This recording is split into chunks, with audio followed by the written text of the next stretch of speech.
Assalamualaikum warahmatullahi wabarakatuh. Alhamdulillahirabbil alamin. Allahumma shalli ala sayyidina Muhammad wa ala ali sayyidina Muhammad. Kali ini saya akan membagikan ilmu syariat, tarekat, hakikat, ma'rifat dengan cara yang mudah. Saya bermimpi tempo hari itu ditanya seseorang tentang inti dari hidup ini. Makanya saya buat hal ini, yaitu inti dari kehidupan itu untuk beribadah kepada Allah, sebagaimana Allah Subhanahu wa taala berfirman di dalam surat Az-Zariyat ayat 56, dan tidaklah aku ciptakan jin dan manusia melainkan supaya beribadah kepadaku. Nah, untuk beribadah itu haruslah mengenal Allah.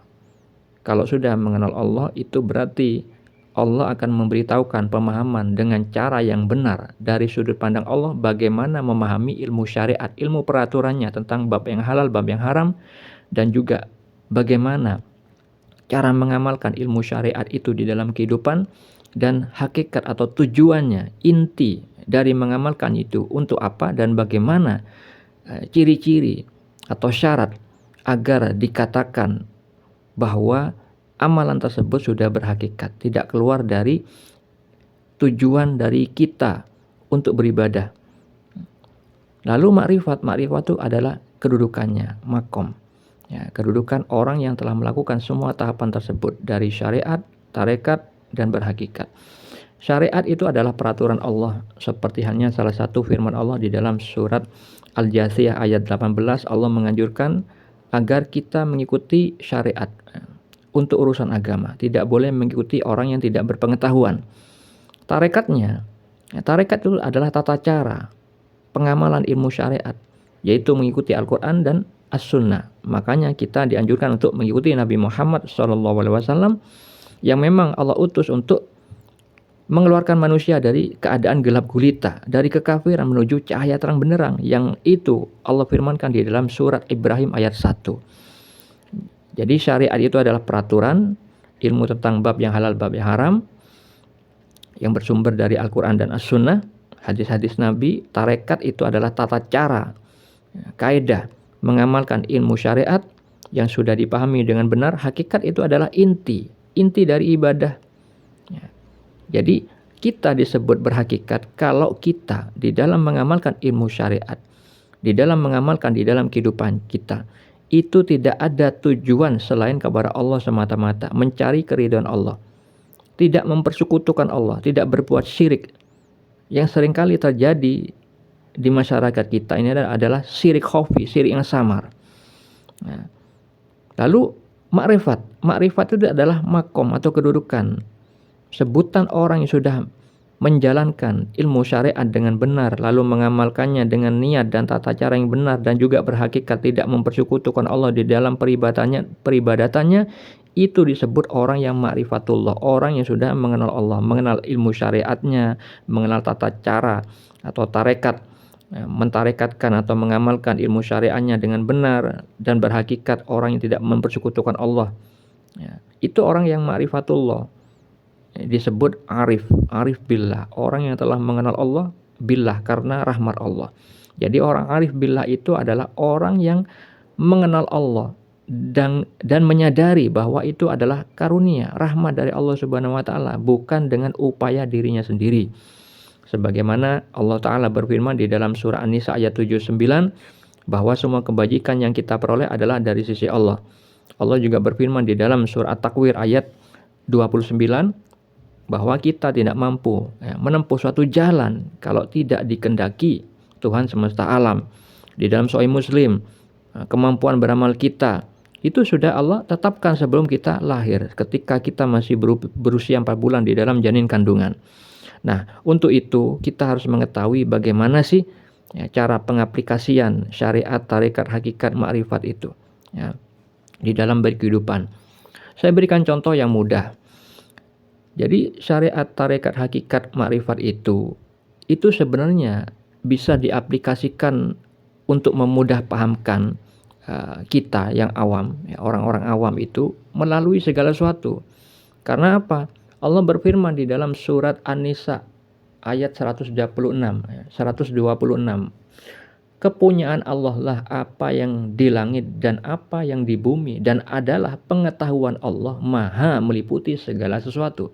Jadi kalau misalkan Allah sudah berfirman pengetahuan Allah meliputi segala sesuatu, yang artinya ciptaan-ciptaan Allah itu memiliki hikmah-hikmah yang tidak mungkin terpisah dari asma-asma Allah, sifat-sifat Allah, dan af'al Allah, kudrah dan iradah Allah, maka kita bisa mengambil sampel atau contoh dari segala macam yang ada di dunia ini mengenai tentang bagaimana cara mengajarkan apa sih syariat, tarekat, hakikat, ma'rifat itu. Misalkan saya berikan contoh tentang kita menjadi seorang traveling. Kita rubah dulu, jangan ma'rifatullah tapi ma'rifat Jakarta. Jadi ma'rifatullah itu kan artinya mengenal Allah. Ya, kalau misalkan kita sebut ma'rifat Jakarta berarti mengenal Jakarta. Untuk ma'rifat Jakarta, mengenal kota Jakarta, kita harus mengetahui syariatnya dulu. Info, jadi pengibaratan atau perumpamaan dari syariat atau aturan itu kita harus mengetahui info tentang Jakarta terlebih dahulu. Misalkan saya di Jawa Timur ingin ke kota Jakarta, maka kita harus bersyariat dulu, mengetahui ilmunya. Kota Jakarta itu di mana letaknya? Terus ke sana itu naik apa? Biayanya berapa? Berapa lama perjalanannya? Rutenya kemana saja? Lewat kota mana saja? Nah, itu ibarat syariatnya. Informasi tentang kota Jakarta. Setelah ilmu informasi tentang kota Jakarta itu sudah dipahami dengan benar, lanjut. Ya, kita bertarekat apa? Mengamalkannya, mempraktekkannya. Dengan apa? Ya dengan melakukan sesuai dengan ilmu tentang info tentang kota Jakarta tadi. Kita menyiapkan uangnya untuk melakukan perjalanan ke kota Jakarta, sudah siap belum? Lalu persiapannya berangkat ke sana membutuhkan apa saja? Ya, kalau misalkan sudah tahu jenis kendaraannya apa, kita naik angkutan angkutan umum, ya, bis umum, atau kita mau travel, atau kita pinjam teman, ya, macam-macam kendaraannya terserah. Dan kita harus mengetahui, kita harus bersama dengan orang yang sudah pernah nyampe ke sana, ke kota Jakarta. Agar apa? Agar tidak tersesat. Harus memiliki sopir yang sudah pernah ke kota Jakarta. Harus ada pemandunya. Seperti hanya kita di dalam berspiritual, kita mengikuti aturan Allah untuk mengikuti Nabi Muhammad SAW, karena Nabi Muhammad SAW sudah mengenal Allah, ya, bahkan sudah mi'raj, ya, kepada Allah. Nah, seperti itu saudaraku. Jadi kalau misalkan sudah kita mengetahui ilmu tentang kota Jakarta, kita mengamalkannya, kita pergi ke sana, melakukan traveling, perjalanan menuju ke kota Jakarta sesuai ilmu, sesuai informasi tentang kota Jakarta tersebut, mengenai rutenya, biayanya berapa, kendaraannya apa yang bisa kita naiki menuju ke sana. Nah, kalau misalkan sudah kita ke sana, itu kita sertai dengan apa? Niatan memang ke kota Jakarta. Jangan ingin mampir-mampir dulu ke yang lain. Nah, itu ibarat perumpamaan mempersekutukan, mengadakan tujuan-tujuan lain selain ke kota Jakarta. Nah, akhirnya apa kalau kita mempersekutukan kota Jakarta? Akhirnya nggak nyampe-nyampe, bisa tersendat-sendat. Kalau kita tujuannya hanya ke kota Jakarta, nggak mampir-mampir, maka cepat kita nyampe ke sana. Begitu juga di dalam spiritual. Kalau misalkan kita beramal ibadah, ada persekutuan, tidak menuju kepada Allah, misalkan ingin pujian kepada manusia, akhirnya apa? Seperti yang disabdakan Nabi di dalam Sahih Muslim, ada orang dermawan, orang alim, ahli Al-Quran, mengajarkan Al-Quran, bahkan orang mati syahid, semuanya masuk neraka walaupun mereka beribadah dengan lahiriah mereka. Ternyata hatinya ada tujuan lain selain Allah, ingin dipuji manusia, akhirnya ditolak sama Allah amalnya mereka. Seperti itu.